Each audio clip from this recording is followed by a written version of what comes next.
अली मोहम्मद साहब। जी बहुत शुक्रिया। तकरीबन 2 साल के गैप के बाद कोई सियासी बात यहाँ करूँगा। इस तरफ के दोस्तों से दरख्वास्त है कि मैं हमेशा एहतराम का दामन नहीं छोड़ता, लेकिन अगर मेरी कोई बात आपको सख्त लगे तो उसका जवाब दलील से दीजिएगा। मैं बैठा हूँ, अगर ज़रूरत हुई, वैसे ज़रूरत मैं महसूस नहीं करता, लेकिन मैं रिस्पॉन्ड कर दूँगा। दरख्वास्त होगी, मेरी बात पाकिस्तान के मफाद में मैं करना चाहता हूँ।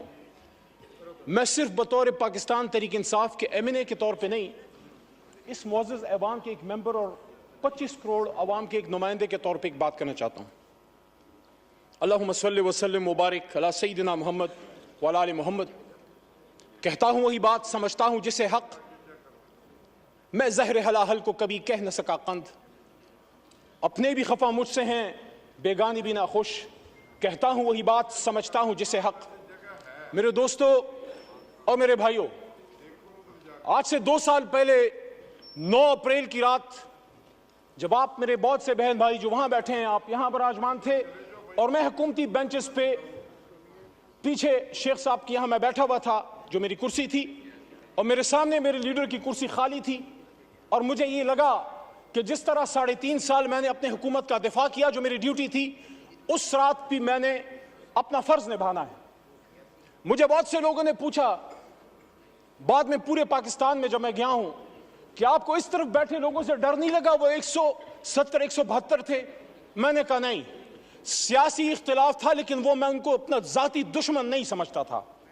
तो आज जो मैं ये बात करना चाह रहा हूं वो ये है कि जब पिछले 2 साल की तरफ मैं मुड़ के देखता हूं तो मुझे वही कहानी, खुर्शीद शाह साहब आपकी भी तवज्जो चाहिए, आप मेरे कायदे हिज़्ब इख्तिलाफ रहे हैं, तो मुझे वही कहानी रेप्लिकेट होती नजर आती है जो आज से 50 साल पहले इस ऐवान के एक मुंतखब कायदे ऐवान को जब फांसी के तख्तेदार पर लटकाया गया। पाकिस्तान तो नहीं बदला, फर्क सिर्फ यह है कि कभी हथकड़ी डाल के नवाज शरीफ की तरह जहाज में बैठा के मुल्क से दरबदर कर दो, कभी बेनजीर भुट्टो की तरह, शहीद की तरह। बाप फांसी पे चढ़ चुका है, बेटी को पाकिस्तान में रहने की इजाजत नहीं, मां समेत उसको मुल्क से दरबदर कर दिया गया, जो वो पता नहीं 17, 18 या 20 साल की होगी, मुझे नहीं पता, but she was young and unmarried at that time. वापस आती है, फिर दरबदर की जाती है, and she was forced to go to exile once again, and her life ended in Liaquat Bagh, where she was martyred on 27 December 2007। वही लियाकत बाग जो एक और लीडर हमारा कायदे आजम का दायां हाथ खा चुका है। रावलपिंडी में, रावलपिंडी जहां से पाकिस्तान को मजबूत होना था, मजबूत होना है और मजबूत होगा, उसी रावलपिंडी में लियाकत अली खान शहीद हुआ। वही लियाकत अली खान जो मुझे एजाज हासिल है, मेरा दादा पीर मोहम्मद खान उसका कायदे आजम का एक अदना कारकुन था। लियाकत अली खान साहब तहरीक पाकिस्तान में मेरे गांव, और आपको सर पता है, आप इलाके को जानते हैं, मेरे गांव अमीर मकाम साहब से मुखातिब हूं। ये सवात जब जाते हैं हाथियान और शिरगढ़ से आप गुजरते हैं मेरे भाई, मेरे गांव लियाकत अली खान साहब आए, मेरे घर में क़याम किया, सरदार अब्दुल रब नश्तर उनके साथ थे, और वहां से सन 40 में काफिले गए पाकिस्तान को आजाद करने के लिए। मिंटो पार्क, जिसको फिर बाद में वहां मीनार पाकिस्तान बना, वहां पीर मोहम्मद साहब, गुलाम मोहम्मद खान लूखोर और खैबर पख्तूनख्वा से मुस्लिम लीग के काफिले लेके गए। वही मेरे लीडर इमरान खान साहब के वालिद इकरामुल्लाह नियाज़ी भी वहां मौजूद थे। तो जब हम भी पाकिस्तान बनाने वाले हैं, आप भी पाकिस्तान बनाने वाले हैं, तो फिर बार बार क्यों हमें ये कहने की जरूरत पड़ती है कि निसार में तेरी गलियों के वतन जहां चली है रस्म के कोई नसर उठा के चले, जो कोई चाहने वाला तवाफ को निकले, नजर चुरा के चले, जिस्म जा बचा के चले। मेरे भाई तार और छोटा भाई बैठा है, मैं एहतराम करता हूं आपकी जमात की सियासी लीडरशिप की जदोजहद का जो अगर उन्होंने की है, लेकिन जहां हम इस बात को कंडेम करते हैं कि जब एक ताले आजमा परवेज मुशर्रफ ने एक मुंतखब वज़ीर आज़म जिससे हमें लाख इख्तिलाफ है, कभी मैं मुस्लिम लीग नून का ना वोटर रहा हूं, ना सपोर्टर रहा हूं, ना कारकुन रहा हूं, लेकिन हथकड़ी डाल के जब मुल्क बदर किया गया तो फिर आपसे भी एक्सपेक्टेशन है कि आपका भी लाख इख्तिलाफ होगा। लेकिन जब आप यहां तशरीफ फरमा थे, यही शहबाज शरीफ साहब कायद हिज़्ब इख्तिलाफ की कुर्सी पे होते थे, सामने असद भाई जो मेरी शमूलियत मेरे इनके हाथ में हुई, हमने तहरीक इंसाफ में जब शमूलियत की, मैं जब बाकायदा शामिल हुआ, असद कैसर साहब 2011 में आए, हमें शामिल किया, उसी कुर्सी पे बैठे होते थे। 1996 में मेरे खानदान ने, जब चिराग निशान था, इमरान खान का बल्ला नहीं था, तब मेरे खानदान ने वोट किया है। लेकिन वहां उस कुर्सी पे जो आदमी बैठा होता था, इमरान खान, वो चाहे आप उसको पसंद ना करें, आपको पसंद ना आए, लेकिन कायदे ऐवान तो था। उसको इसी पाकिस्तान में वजीराबाद में गोलियां मारी गई, 4 गोलियां खा के वो बैठा है अडयाला जेल में। क्या अडयाला गुंटानामो वे है जनाब स्पीकर साहब, डिप्टी स्पीकर साहब? वहां पाकिस्तान का आईन नाफिज अमल नहीं। आज भी हम अपने लीडर से नहीं मिल सकते। कल पाबंदी दोबारा लगी है। मैं बतौर इस ऐवान के एक मुंतखब मेंबर की, जब मैं जेल में था, मैं एक्सपेक्ट करता था कि ये ऐवान इमरान खान के लिए नहीं, अपने एक साबिक कायदे ऐवान के लिए खड़ा होगा। यहां से मुजम्मती करारदादें पास होंगी और यहां वोट को इज्जत दो कि हमारे साथी या बेनजीर भुट्टो और भुट्टो साहब की, उनकी अलमनाक जो हादसात हुए हैं, उनके दाई, उनके अमीन खड़े होंगे और वो कंडेम करेंगे और वो डिमांड करेंगे कि पाकिस्तान के एक साबिक वजीर आजम पे जानी हमला किसने किया, ये किसका सिक्योरिटी फेलियर है। वो कैमरे जो जज साहिबान के बेडरूम्स में लग सकते हैं, उन कैमरों से वो दहशतगर्द कैसे छूट गए। तस्वीर को लगा के पाकिस्तान के लोगों के ऊपर बूटों से उनको रौंदा जाता है। किसी को शक है तो कल जा फरवरी को एक लंबी जुदाई, लंबी कैद के बाद पहली बार अपने लीडर इमरान खान साहब से मिला।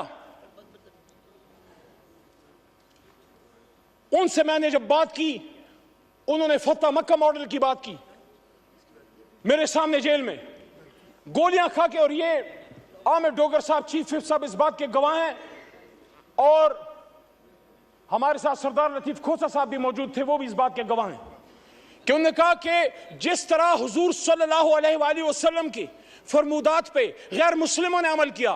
फिर उन्होंने एग्जाम्पल दी नेल्सन मंडेला की ट्रुथ एंड रिकंसिलिएशन कमीशन की, कि उन्होंने सच बोल के पाकिस्तान को ठीक कर, अपने मुल्क को ठीक कर दिया। उन्होंने कहा मैं जाती इंतकाम पे बिलीव नहीं करता, जाती इंतकाम नहीं लूंगा।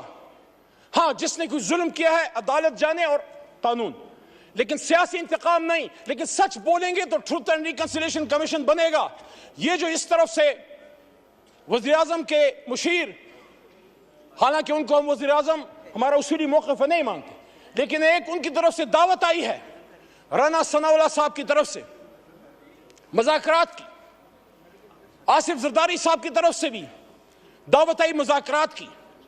मैं आज तहरीक इंसाफ की तरफ से ये बात यहां रखना चाहता हूं कि कब इमरान खान साहब ने मुज़ाकरात से इनकार किया, 5 अगस्त को जब गिरफ्तार हो रहे थे, जब उनको उठाया जा रहा था, तो मेरे जनाब डिप्टी स्पीकर साहब, उन्होंने उस दिन भी कहा कि हम सबसे बात करने के लिए तैयार हैं, लेकिन बात की नुकात क्या होंगे? क्या हम सच पे आएंगे? क्या हम सच बोलेंगे? क्या हम सच बोलेंगे? ट्रुथ एंड रिकंसिलिएशन कमीशन के लिए सच्चाई जो है वो पहली शर्त है। आसफा बीवी को मैं वेलकम करता हूं, ऐवान में शहीद बेनजीर भुट्टो साहिबा की साहबजादी हैं।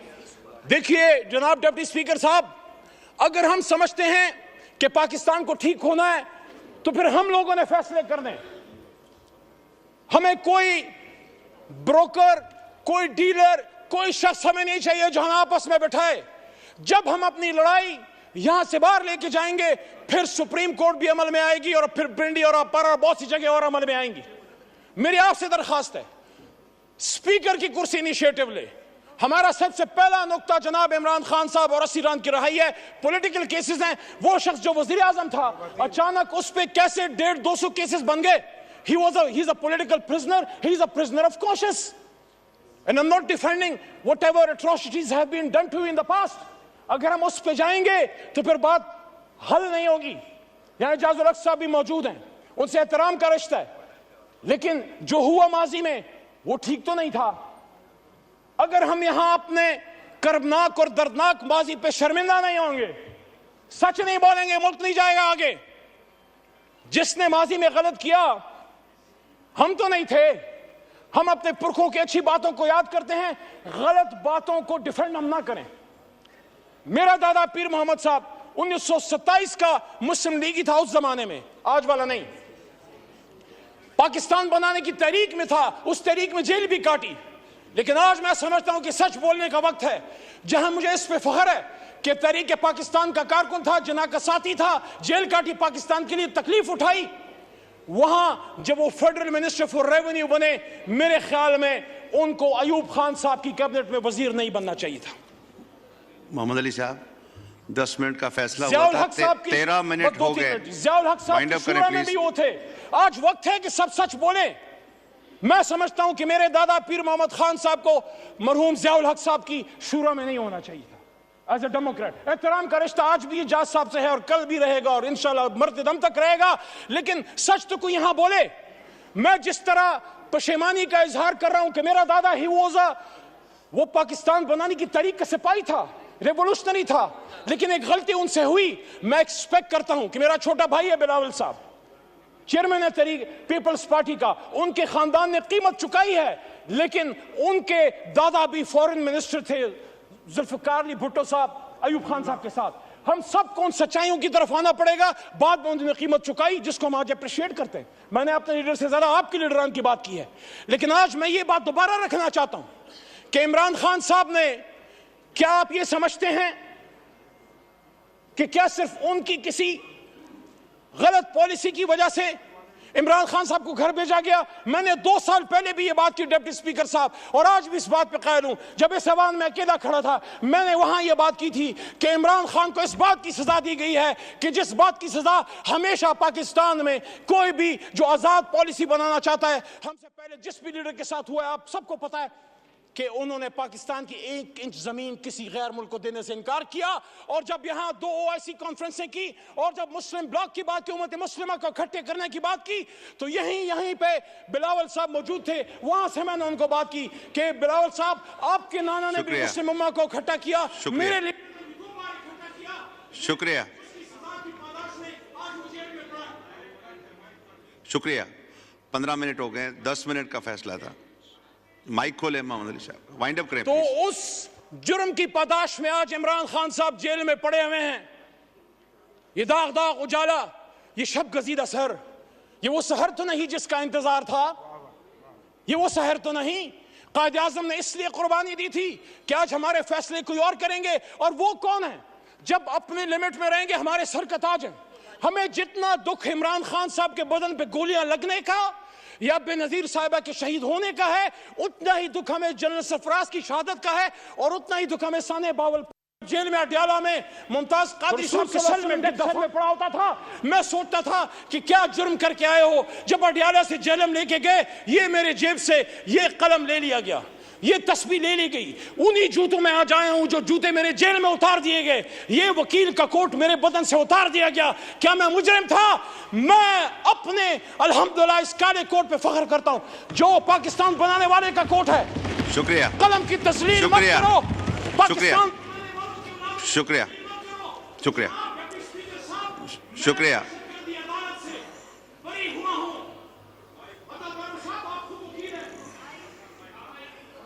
वाइंड अप करें, वाइंड अप करें। मोहम्मद अली साहब जी, वाइंड अप करें प्लीज। मैं दहशतगर्दी अदालत मर्दान से बरी हुआ। जब मैं अदालत में पेश हुआ, पहले तो 3 MPO था, लेकिन मेरे पे दहशतगर्दी का दफा, आर्मी एक्ट जिसकी सजा मौत है। क्या मैं दहशतगर्द हूं? क्या अली मोहम्मद दहशतगर्द है? मर्दान ने तो पाकिस्तान बनाया है, मर्दान के बेटे को दहशतगर्द बना के पेश किया। मैं उन जज साहबान अदालत को सलाम पेश करता हूं जो किसी प्रेशर में नहीं आए। और हाई कोर्ट पेशावर के हुक्म पे मैं फिर रिलीज हुआ। तो मैं DGI SPR साहब से पूछना चाहता हूं, ना यही होता रहेगा? किसी चोर दरवाजे से आने की जरूरत नहीं है। पिड्डी जरूर जाएं, सिरी पाए खाने जाएं,